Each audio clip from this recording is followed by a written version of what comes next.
குரங்கும் கண்ணாடியும். ஒரு பெரிய காட்டுல ஒரு பழமையான பூஜாலயத்துக்கு அருகில் ஒரு பெருங்குரங்கு வாழ்ந்து வந்தது. அதற்கு கொஞ்சம் பெருமை அதிகம்.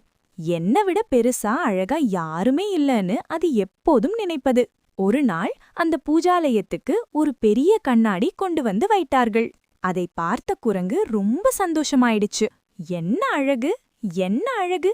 நான் தான் உலகத்திலேயே டாப் மாடல்னு சொல்லி துள்ளி குதிச்சது. அப்புறம் கண்ணாடிக்குள்ள இருக்கிற தன் பிரதிபலிப்பை பார்த்து, டேய், நீ யாருடா? என்ன பார்த்து ஏன் சிரிக்கிறன்னு கோபமா கேட்டது.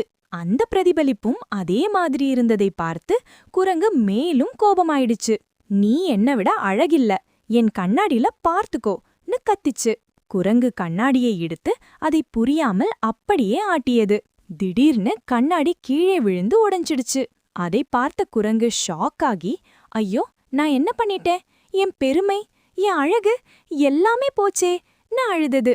நீதி, மாரல்: பெருமை இருந்தாலும் தவறில்லை.